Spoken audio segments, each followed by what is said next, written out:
Hello everyone, welcome back to our channel. So if you got something to sell but don't know what it's worth, in this video I'll show you how to price check any items using just a photo straight from the eBay app. Let's go ahead and simply open our eBay application and then log in to your account. Once logged in, you'll then be able to find a camera icon right over here. Tap onto it. Go ahead and simply choose image search and then take a clear picture of your item or upload one that you already have from your gallery. So, eBay AI will scan your photo and show matching results and similar items. Look at the prices, titles, and condition for clues. Now go ahead and tap on Filters.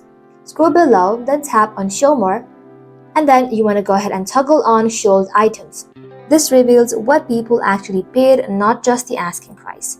Use this to figure out a realistic market value. And that's it. No guesswork, no scrolling endlessly, just snap, search, and sell smarter. That is simply how you can check prices on any items using eBay image search. Thank you all for watching the video till the very end and stay tuned until our next upload.